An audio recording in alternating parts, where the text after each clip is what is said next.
Alexander, what's up? Come on in. Squaw. Come on in. Welcome to school. School of Metaphysics. I'll turn some lights. This is where we're going to do the meditation today. So we usually do it. See some of my plant babies. Over here is actually kind of cool if you look close. So we made these proclamations that for a universal hour of peace between basically over midnight on the New Year. We even got the state of Illinois to sign on to it. Over here is where our students do transcribing of our Akashic record readings. We call them intuitive reports. Over here is the bookstore. Very much hope to one day have a piece of my own up here. Let's see. I got this one. Which one? You guys have that praise? That's classic. If you liked that it's an one, easy read too. Oh yeah, if you like that one, The Alchemist. This one. What's his name? Paulo Coelho. Niels is big on that one. Oh, Niels is big on that? Yeah. This is a phenomenal book. It's not even in our required reading for the course. We just like it. So it's solid. Other really good ones. Here's that guy Hawkins. I'm literally always talking about David Hawkins. Some really cool ones by our authors are like Permanent Healing. This one, it takes like medical conditions and it talks about like mental causes for them, gives like remedy. I don't always agree with it, but sometimes like it's really uncanny. And then on a similar note, Dreamer's Dictionary talks about this. Not every symbol you could ever see in a dream, but a lot. And this one's a really special piece. This one's really special. Show you the kitchen. Kitchen's up into, well, actually, the kitchen's kind of the heart of the place. You know, it's a little messy right now because we have this big booth. Oh, I killed so many of those, and this is like one of the few that survived. And that's a serious piece up there. Yeah. Buddha's always overlooking us, taking care of us. Over here is like the little lab positions you might hold as a student. These are places where you actually apply the metaphysics. There are also service positions, but like the goal is that, you know, you're practicing what you learn in like the physical. More plants, and then very important indeed, always have a dope selection of teas. Never run out of tea. In fact, I'll get the water started for later. Let me show you upstairs. That's where the actual like classrooms are. Also, this art. I didn't actually know this, but these symbols, they're called tattva symbols. And I'm not sure if this one is one, but stuff like that.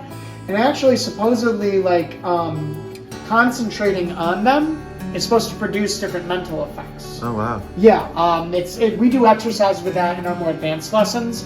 Not with that particular symbol, at least if we do, I haven't used it yet. But with other ones, like you get a card and you look at it, and you're supposed to like look into like a crystal sphere. And then you do stuff with like your eyes closed.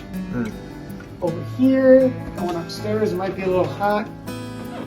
We have our various degree programs. I'm missing my certificate for the second, but the first cycle, we call that your respond array because you learn how to respond. Second cycle, which I'm missing the certificate for, that's the Kido Sadissit, the one who gives receives. And then these are honorary. We do call it a doctorate. It's not an actual doctorate, but out of respect, we call our people who receive these degrees doctorates. It's Doctorate of Divinity. You can be ordained, and we technically have a church too. We do something called Psi counseling, which is really interesting because you can't actually practice counseling with this. You're a pastoral counselor. So it's a little different. And we actually changed the Doctorate of Metaphysics. We call it the Homo Doctus now. Or Homo Divinus, I forget. But that's like when you complete everything we have. And behind you is another really cool art piece. This was actually a gift from a woman at this super dope art collective called the Underground Art Collective in Chicago. I got this for free at a party. This lady just gave it to me. And I like the dream significance of it because it's kind of like a representation of your inner self. Or of the three levels of your mind. With a house, it's kind of like your conscious mind. It's this thing you built, it's innocent, you know. It can be built and decorated however you like. Then you have like the soul level mind, which is like your more real identity. It's kind of shrouded by like, and while you're alive, by like the clouds of like unawareness. And of course, your more higher, like your super conscious awareness being like the light itself. So that's kind of how I take this painting. I really like it. And it's cool too, because the clouds are spackle, so they're like raised. And it was free. Show you in the other classroom. This is the classroom where we used to do our healing services. We just don't have anyone serving in that lab position right now. But this room is super cozy with the carpet and the new couch we got. And then cool enough, this painting right here was I bought this from an alumni of our school. He was in basically St. Louis. And technically I own this. So kind of last thing last is just our little lending library. We have like a lot of books in here. This is where we keep like books from our required reading. I like to keep a couple books. I am the director, I should have said that earlier.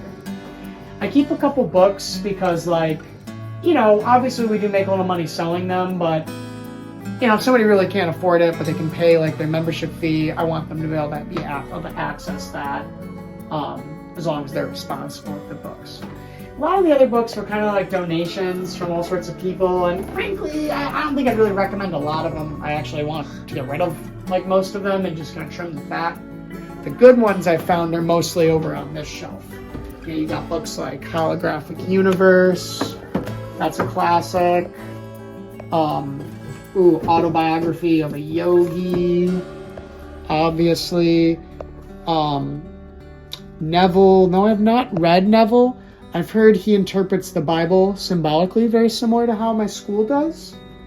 We got your scriptures, you know, like the Bible, obviously. There's a couple copies of the Quran and the Gita. Edgar Cayce. He was actually one of the reasons that people even do Akashic record readings anymore. He really pioneered the technique, is my understanding, and he pioneered the way that we do our intuitive reporting here at the school. Let's see, there's another really good one up here if I can find it.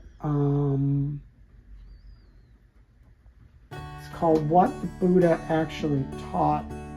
And that one, well, it's not that one, but you know, Aristotle, the Metaphysics, the Metaphysica. Obviously, I tried to read this thing. This thing is a friggin' tome. But maybe I should try it again. I was like 22 when I tried to read it, so maybe I was just not giving myself enough grace. Anyway, these are the good books. Mm-hmm. And then, of course, we have the Prayer of St. Francis, which,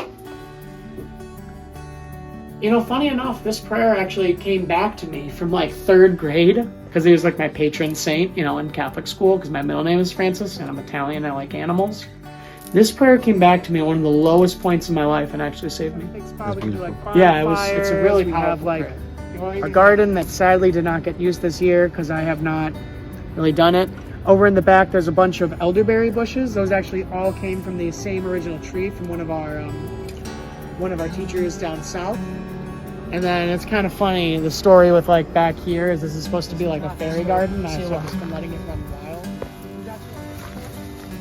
And what's kind of fun, you know, he lets, just like a true spiritual aspirant, lets all this grow up around him and does not disturb him. Then it dies, and he's alone, even gets buried in the snow, and it never disturbs the peace of his meditation. That's School of Metaphysics.